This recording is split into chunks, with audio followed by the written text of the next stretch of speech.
بايرن ميونخ بعد تأهل المغرب إلى دور الثمن، الفائزون بالمجموعة نقطة.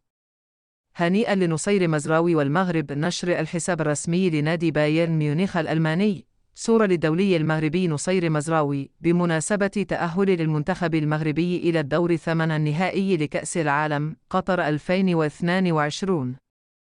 وقام بايرن ميونخ بنشر صورة للاعبه المغربي بمناسبة تأهل أسود الأطلس لدور الثمن، معلقا عليها الفائزون بالمجموعة نقطة. هنيئا لنصير مزراوي والمغرب. وحصل نجم الفريق البافاري نصيري على تقييم جيد في مباراة المغرب وكندا بمعدل 6.7، وشارك في أطوار المباراة كاملة إضافة إلى خوضه مباراة بلجيكا، في حين غادر المباراة الأولى ضد كرواتيا في الدقيقة 59 بداعي الإصابة.